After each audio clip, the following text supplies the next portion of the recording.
Assalamualaikum warahmatullahi wabarakatuh. Innal hamdalillah nahmaduhu wa nasta'inuhu wa nastaghfiruh wa na'udzu billahi min syururi anfusina wa min sayyiati a'malina. May yahdihillahu fala mudilla lahu wa may yudlil fala tajida lahu waliyyan mursyida. Asyhadu an la ilaha illallah wa asyhadu anna Muhammadan abduhu wa rasuluh la nabiyya wa la rasula ba'da amma ba'du. Pertama-tama marilah kita panjatkan puja dan puji syukur kita atas kehadirat Allah Subhanahu wa taala yang telah melimpahkan rahmat dan hidayahnya sehingga alhamdulillah lancar membuat video uprah bahasa Indonesia ini. Tidak lupa salat serta salam kita panjatkan kepada junjungan besar Nabi kita, Nabi Agung Muhammad sallallahu alaihi wasallam yang kita tunggu syafaatnya di yaumil qiyamah nanti.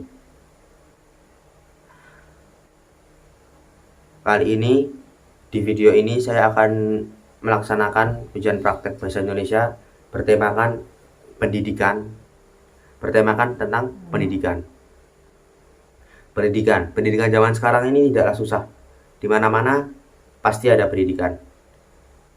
Di daerah manapun pasti kita jumpai yang namanya pendidikan atau pengajaran. Seperti kata ulama zaman sekarang, at-ta'limu kal ma'i wal hawa.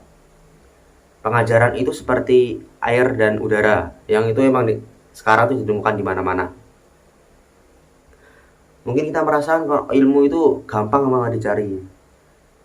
Karena saking gampangnya itu banyak orang yang menggampangkan ilmu. Termasuk diri saya pribadi juga. Banyak orang yang kurang menghargai ilmu. Padahal ada juga orang yang mati-matian mencari ilmu. Susah mencari ilmu. Tidak usah lihat para sahabat. Banyak juga sahabat. Contohnya adalah Mu'adz bin Jabal. Itu sahabat yang udah itu susah untuk mencapai level Mu'adz bin Jabal itu. Susah. Kita lihatnya zaman sekarang saja. Ada namanya Jibai. Gadis kecil itu. Gadis kecil dari Indonesia. Itu sekolahnya yang paling dekat itu jaraknya 8 km dari rumahnya.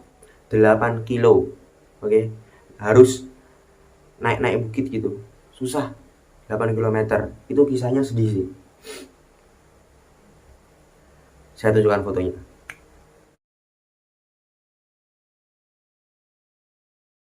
Nah itu dia, si Jibai yang lagi mau menuju sekolahnya, menuju sekolah aja harus kayak gitu loh. Terus ada juga si Dio itu anaknya cacat, lumpuh dari SD kelihatannya. SD itu kakinya itu tidak berkembang. Apakah dia berhenti mencari ilmu? Enggak. Dia digendong orang tuanya dari SD sampai SMA ya. Lumpuh gitu digendong orang tuanya bolak-balik sekolah. Itu sekolahnya jauh loh. Sekolahnya jauh. Itu bolak-balik sekolah dalam keadaan lumpuh digendong orang tuanya sampai SMA ya. Dari SD sampai SMA digendong terus. Awalnya katanya dia malu, tapi karena orang tuanya kayak gitu, akhirnya dia semangat belajar, akhirnya bisa sampai ke jenjang SMA. Ada banyak banget kayak gitu, kisah-kisah itu banyak banget. Saya cari itu, wah sedih-sedih kisahnya. Ada yang harus melewati sungai, ada yang harus naik bukit berbatu gitu. Parah sih. Padahal kita yang gampang aja kayak gimana gitu, ke sekolah aja kadang males, ada yang bolos. Padahal ada hadis yang sahih dari Rasulullah sendiri, at-talabul ilmu faridatun ala kulli muslimin. Talabul ilmu, mencari ilmu itu kewajiban bagi seluruh umat muslim. Juga ada hadis juga, wa man salaka tariqan yaltamitu fi ilman salallahu lahu bihi tariqan ilal jannah. Barang siapa yang menempuh jalan untuk mencari ilmu, maka Allah akan mempermudah jalannya masuk surga.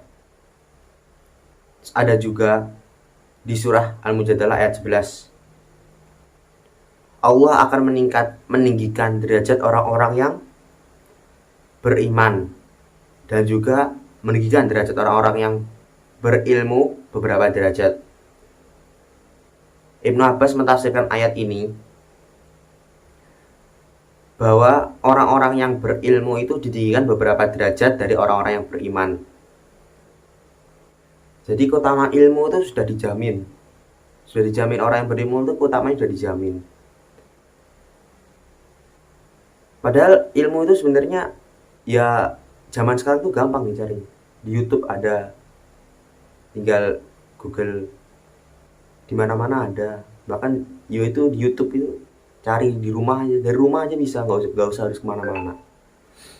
Nah, ayo kita introspeksi diri, dari terutama diri saya pribadi dan juga kawan-kawan sekalian. Ayo kita sama-sama mulai menghargai sebuah ilmu. Mungkin cukup sekian dari saya. Bila ada kesalahan, saya mohon maaf. Wabillahi taufiq wal hidayah. Wassalamualaikum warahmatullahi wabarakatuh.